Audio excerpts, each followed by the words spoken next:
Hello everybody, this is Divyashree. Welcome to Literary Canon. As we know that we have started 10 minutes 10 PVQ part 3. Let's start the class without further ado. Yes. So first question on the screen, which of the following works doesn't have a mad woman as a character in it? Which of the following works doesn't have a mad woman as a character in it? First option is the Yellow Wallpaper. Second one, the Mad Women in the Attic. Third one, Jane Eyre. And fourth one is Wide Sargasso Sea. Answer is the Mad Woman in the Attic. Why? So let's discuss about this. The Yellow Wallpaper. Yellow Wallpaper, who has written this particular work? That's none other than Charlotte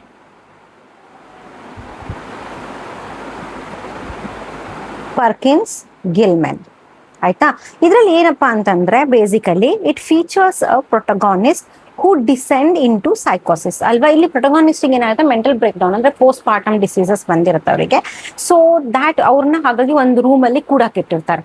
so doctor suggest ಮಾಡಿರ್ತಾರೆ she should not be go outside, so she should be there in the house, especially ಒಂದು ರೂಮಲ್ಲಿ ಇರಬೇಕು ಅನ್ನೋದಿತ್ತು. So ಹಾಗಾಗಿ ಇದು ಎಲ್ಲ wallpaper mad women ಬಗ್ಗೆನೇ ಮಾತಾಡ್ತಾರೆ. So ಹಾಗಾಗಿ ಆ ಆಪ್ಷನ್ ಅಲ್ಲ. Second one ನೋಡಿ, the Mad Women in the Attic. This is non-fiction work. Okay, non-fiction work written by Sandra Gilbert and Susan Gubar. Okay, so ಇವ್ರು ಬರ್ದಿರೋಂಥದ್ದು ಇದು ಬೇಸಿಕಲಿ ಏನ್ ಹೇಳ್ತಾರೆ ಅಂತಂದ್ರೆ, ಇಲ್ಲಿ Victorian way of writing a novels by female writers. Female writers ಹೇಗೆ ಬರೀತಾರೆ works ಗಳನ್ನ ಅನ್ನೋದ್ರ ಬಗ್ಗೆ ಹೇಳ್ತಾ ಹೋಗ್ತಾರೆ. ಸೊ ಹಾಗಾಗಿ second one is wrong. Third one ನೋಡೋಣ, Jane Eyre. Jane Eyre written by Charlotte Brontë.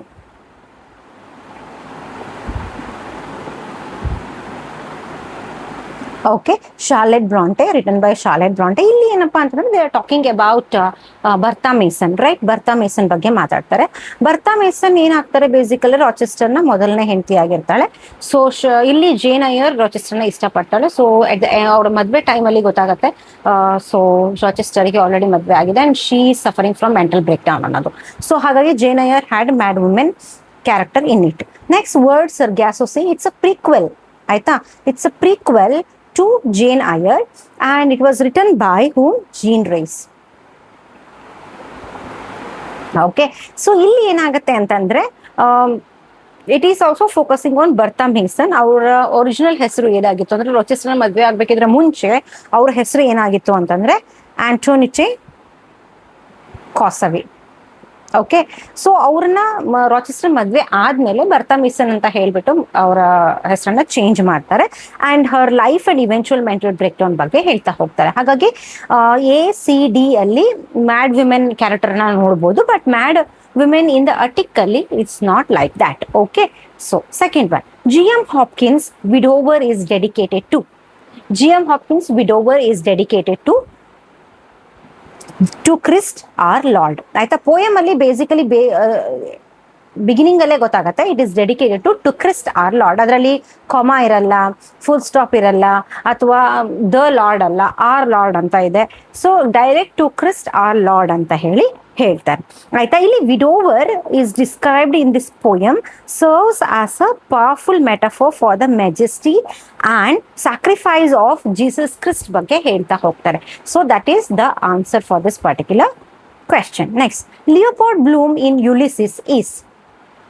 Leopold Bloom in the Ulysses is a great war veteran, a Dublin bar owner, a Jewish advertising agent and an Irish nationalist. Answer is Jewish advertising agent. ಇಲ್ಲಿ ಏನಾಗುತ್ತೆ ಅಂದ್ರೆ, Leopold Bloom worked as a canvasser for newspaper advertisement. His Jewish heritage is a central theme of this particular novel. ಇಲ್ಲಿ ಏನಾಗುತ್ತೆ ಅಂದ್ರೆ, as it often makes him feel like an outsider in Dublin society. ಇಲ್ಲಿ actually ಅವ್ರು ಜೀವಿಶ್ ಆಗಿರೋದ್ರಿಂದ ಅವರಿಗೆ outsider feel ಆಗ್ತಾ ಇರತ್ತೆ. ಎಲ್ಲಿ? ಐರಿಷ್ ಅಲ್ಲಿ. ಆಯ್ತಾ, ಸೊ ಐರ್ಲ್ಯಾಂಡ್ ಅಲ್ಲಿ ಎಕ್ಸ್ಪೆಷಲಿ. ಆಯ್ತಾ, ಐರ್ಲ್ಯಾಂಡ್ ಡಬ್ಲಿನ್ ಅಲ್ಲಿ ಎಕ್ಸ್ಪೆಷಲಿ. ಓಕೆ, ಸೊ ಅದನ್ನ ನಾವಿಲ್ಲಿ ನೋಡ್ತಾ ಹೋಗ್ಬೋದು. So this is Leopold Bloom in Ulysses is Jewish advertising agent. Next, the tramp in Pinter's first big hit, the caretaker often travels under the assumed name. It is assumed name ಯಾವುದು? That's basically Bernard Jenkins. ಇಲ್ಲಿ the character in the play especially Davis ಆಯ್ತಾ. ಅವ್ರ ಹೆಸರೇನು Davis. Is a tramp. He often uses the assumed name called Bernard Jenkins to avoid his past or to gain some sense of protection. ಅದಕ್ಕೋಸ್ಕರ ಇಲ್ಲಿ actually ಏನಾಗುತ್ತೆ ಅಂದ್ರೆ, ಒಂದು Aston ಮತ್ತೆ ಮಿಕ್ ಅಂತ ಹೇಳ್ಬಿಟ್ಟು ಬ್ರದರ್ಸ್ ಇರ್ತಾರೆ. ಅವರಿಬ್ರು ಒಂದು ಸ್ಮಾಲ್ ಹೌಸ್ ಅಲ್ಲಿ ಇದ್ದಿರ್ತಾರೆ, ಅಪಾರ್ಟ್ಮೆಂಟ್ ಅಲ್ಲಿ. ಸೊ ಅವ್ರ ಇಲ್ಲಿ ಏನಾಗುತ್ತೆ, ಆಸ್ಟನ್ ಏನ್ ಮಾಡ್ತಾರೆ, ಯಾರನ್ನ ಕರ್ಕೊಂಡ್ ಬರ್ತಾರೆ, ಈ ಡೇವಿಸ್ ಅನ್ನ, ಈಸ್ ಅ ಟ್ರಾಂಪ್, ಅವ್ರನ್ನ ಕರ್ಕೊಂಡ್ ಬರ್ತಾರೆ ಮನೆಗೆ. ಆ ಮನೆಗೆ ಕರ್ಕೊಂಡ್ ಬರ್ತಾರೆ. ಅವ್ರ ಅಸ್ಯೂಮ್ಡ್ ನೇಮ್ ಯಾವುದು, ಬೇಸಿಕಲಿ ಬರ್ನಾರ್ಡ್ ಜೆನ್ಕಿನ್. ಯಾಕೆಂತಂದ್ರೆ ಅವರು ಅವ್ರ ಪ್ರೊಟೆಕ್ಷನ್ಗೋಸ್ಕರ ಅಸ್ಯೂಮ್ಡ್ ನೇಮ್ ಅನ್ನ ಇಟ್ಕೊಂಡಿರ್ತಾರೆ. ಓಕೆನಾ. So next question. Here is a list of early English plays imitating Greek and Latin plays. Pick out the odd one out. Okay, ಇಲ್ಲಿ ಇರುವಂತ ಕೆಲವು ಪ್ಲೇಗಳು ಗ್ರೀಕ್ ಮತ್ತೆ ಲ್ಯಾಟಿನ್ ಮಾಡೆಲ್ ಅನ್ನ ಫಾಲೋ ಮಾಡ್ತಾ ಹೋಗ್ತಾರೆ. ಒಂದು ಮಾತ್ರ ಅಲ್ಲ, ಯಾವುದು ಅಂತ ಕೇಳಿದರೆ ದಟ್ಸ್ ನನ್ other than Tambourline. Why? Here Gorboduc is basically, as we know that it is the first English tragedy in blank verse. ಅಲ್ವಾ? English tragedy in a blank verse. It's modeled on Senecan tragedy. ಅಲ್ವಾ? Senecan tragedy. He is basically from Rome. ಅಲ್ವಾ? ಹಾಗಾಗಿ ಏನಂತ ಹೇಳ್ತೀವಿ, it's basically following Greek and Latin culture, Latin model ಮೇಲೆ ಹೋಗ್ತಾ ಹೋಗುತ್ತೆ. Tambourline, basically Tambourline breaks away these classical imitations. ಆಯ್ತಾ. He developed his own unique style of ಏನಂತ ಹೇಳ್ತೀವಿ, ಸ್ಟೈಲ್ ಆಫ್ ಏನು ಸ್ಟೈಲ್ ಅನ್ನ ತಂದಿರ್ತಾರೆ. That is called mighty line ಅಂತ ಹೇಳ್ತೀವಿ ನಾವು. ಹಾಗಾಗಿ ಯಾವುದು ಮಾಡೆಲ್ ಇಲ್ಲ ಅದರಲ್ಲಿ, ಯಾವ ಏನಂತ ಹೇಳ್ತೀವಿ, ಗ್ರೀಕ್ ಅಥವಾ ಲ್ಯಾಟಿನ್ ಏನಂತ ಹೇಳ್ತೀವಿ, ಲ್ಯಾಟಿನ್ ಅಥವಾ ಗ್ರೀಕ್ ನ ಪ್ಲೇಗಳನ್ನ ಫಾಲೋ ಮಾಡ್ತಾ ಇಲ್ಲ. ಸೊ ಮೈಟಿ ಲೈನ್ ಅಂತ ಹೇಳ್ಬಿಟ್ಟು ಒಂದು ಆಕ್ಚುಲಿ ಯೂಸ್ ಮಾಡ್ತಾ ಇರ್ತಾರೆ. ಸೊ ಹಾಗಾಗಿ ಏನಂತ ಹೇಳ್ತೀವಿ, so Tambourline is against, he's not imitating such classical ಏನಂತ ಹೇಳ್ತೀವಿ, ಕ್ಲಾಸಿಕಲ್ ಇಮಿಟೇಷನ್ಸ್ ಅಂತ ಹೇಳ್ಬೋದು. But Ralph Doister is basically the first English comedy. ಇಲ್ಲಿ ಏನಾಗತ್ತೆ ಅಂತಂದ್ರೆ, it is modelled on Latin comedy by whom Plautus ಮತ್ತೆ ಟೆರೆನ್ಸ್. ಇವರ ಮಾಡೆಲ್ ಮೇಲೆ ಬರಿತಾ ಹೋಗ್ತಾರೆ. ನೆಕ್ಸ್ಟ್ ಗ್ಯಾಮರ್ ಗುಟಾನ್ ನೀಡಲ್ ಅಲ್ಲಿ ಏನಾಗುತ್ತೆ, it's earliest comedy modelled on Latin comedy. ಇದು ಕೂಡ ಲ್ಯಾಟಿನ್ ಕಾಮಿಡಿ ಮೇಲೆ ಬೇಸ್ ಆಗಿರುತ್ತೆ. But Tambourline is not like that. Marlowe's mighty line ಅಂತಾನೆ ಕೂಡ ಹೇಳ್ತೀವಿ. ಅವ್ರು ಯಾವುದೋ ಒಂದು ಕ್ಲಾಸಿಕಲ್ ಸ್ಟೈಲ್ ಅನ್ನ ಫಾಲೋ ಮಾಡಲ್ಲ. ಸೊ ಹಾಗಾಗಿ Tambourline is the odd one in this particular place. Okay, next. Brother to a prince, fellow to a beggar, if he be found worthy. This is epigraph 2. It's an epigraph to Rudyard Kipling's The Man Who Would Be the King. Okay, it's first published in ಏನಂತ ಹೇಳ್ತೀವಿ 1888.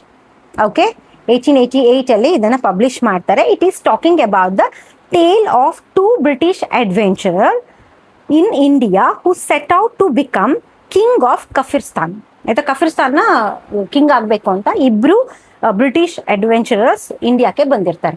So ಆವಾಗ ಏನ್ ಹೇಳ್ತೀವಿ, ಇದು basically the opening epigraph of the novel. That's brother to the prince and fellow to the beggars if he be found worthy. So this is basically the opening epigraph to the novel ಅಂತ ಹೇಳ್ಬೋದು. ಓಕೆನಾ. So next, at the end of The Great Gatsby, the narrator Nick Carraway observes they were careless people. Who were they? They were Tom and Daisy. ಇಲ್ಲಿ ಏನಾಗತ್ತೆ ಅಂತಂದ್ರೆ, ಇದು is a final chapter of F Scott Fitzgerald. ಇಲ್ಲಿ narrator Nick Carraway ಏನ್ ಮಾಡ್ತಾರೆ, final meeting with Tom Buchanan ಜೊತೆ final meeting ಆದ್ಮೇಲೆ ಈ ಒಂದು ಫೇಮಸ್ ಲೈನ್ ಅನ್ನ ಹೇಳ್ತಾನೆ. ಏನಂದ್ರೆ, they were careless people. Tom and Daisy, they smashed up things and creature and then retreated back into their money or their vast careless or whatever it was that kept them together and let other people clean up the mess they had made. Idu closing line. Aita. So this is they were careless people, Tom and Daisy. They smashed up things and creature and then retreated back into their money or their vast carelessness or whatever it was that kept them together and let other people clean up the mess they had made. Hagagi Tom and Daisy is the answer. Next, which of the following is not mentioned in North of Fives 4 generic plot? comic, tragic, lyric and ironic is very easy. That's none other than the lyric. Actually ಇಲ್ಲಿ ಏನಂದ್ರೆ Northrop Frye has written a famous work called Anatomy of Criticism. ಇದರಲ್ಲಿ basically he identifies 4 generic plot ಅಥವಾ ಮೈಥೋಯಿ ಬಗ್ಗೆ ಹೇಳ್ತಾ ಹೋಗ್ತಾರೆ, which are connected to the ಏನಂತ ಹೇಳ್ತೀವಿ season ಗೆ ಕನೆಕ್ಟ್ ಮಾಡ್ತಾ ಹೋಗ್ತಾರೆ. ಒನ್ ಈಸ್ ದ ಕಾಮಿಕ್, ಇದನ್ನ ಯಾವುದಕ್ಕೆ ಯಾವ ಸೀಸನ್ ಗೆ ಕಂಪೇರ್ ಮಾಡಿದರೆ ಸ್ಪ್ರಿಂಗ್ ಗೆ ಕಂಪೇರ್ ಮಾಡಿದ್ದಾರೆ. ಸೆಕೆಂಡ್ ಒನ್ ದ ಟ್ರಾಜಿಕ್, ಇದನ್ನ ಅಚ್ಚಮನ್ನಿಗೆ ಕಂಪೇರ್ ಮಾಡಿದ್ದಾರೆ. ಓಕೆನಾ. ನೆಕ್ಸ್ಟ್ ಏನ್ ಹೇಳ್ತೀವಿ ದ ಐರಾನಿಕ್ ಅಥವಾ ಐರಾನಿಕ್ ಅಥವಾ ನಾವೇನ್ ಹೇಳ್ತೀವಿ ಸೆಟೈರಿಕ್ ಅಂತಾನು ಕೂಡ ಹೇಳ್ತೀವಿ, which is compare to the season called winter.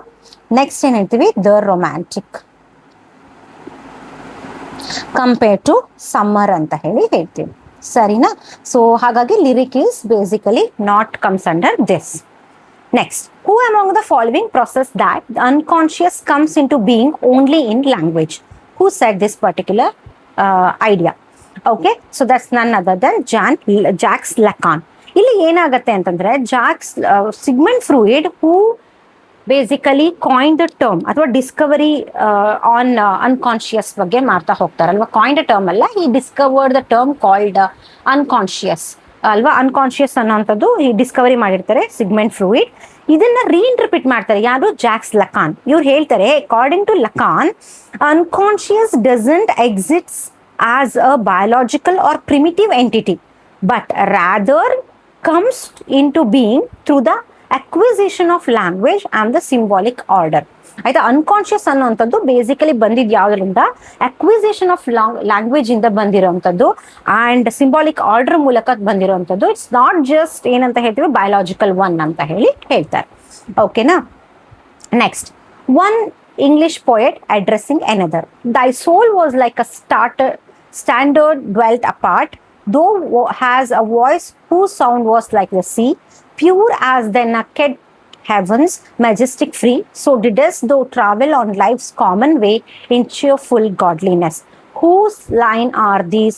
To whom are they addressed? Okay, answer is Wordsworth to John Milton. Basically this is the sonnet called London 1802, written by Wordsworth on Milton. The opening line ಯಾವುದು? Basically Milton ದೋ shouldst be living this at this hour. So this is the opening line of London 1802.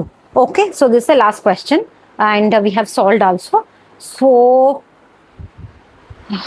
this is my Telegram channel. Feel free to join this channel. What you have to do is just like ಮಾಡಿ, share ಮಾಡಿ, comment ಮಾಡಿ and subscribe ಮಾಡಿ. ನಾನು ಹೇಳಿದೆ ಈ series continue till the exam ನಡೀತಾ ಹೋಗುತ್ತೆ. Daily at least 10 PYQ solve ಮಾಡ್ತಾ ಬನ್ನಿ. ತುಂಬಾ helpful and you can easily clear your NET ಅಥವಾ KCET ಅನ್ನ ಮಾಡ್ತಾ ಬರ್ಬೋದು. Understand. So until then take care. Bye ಬಾಯ್.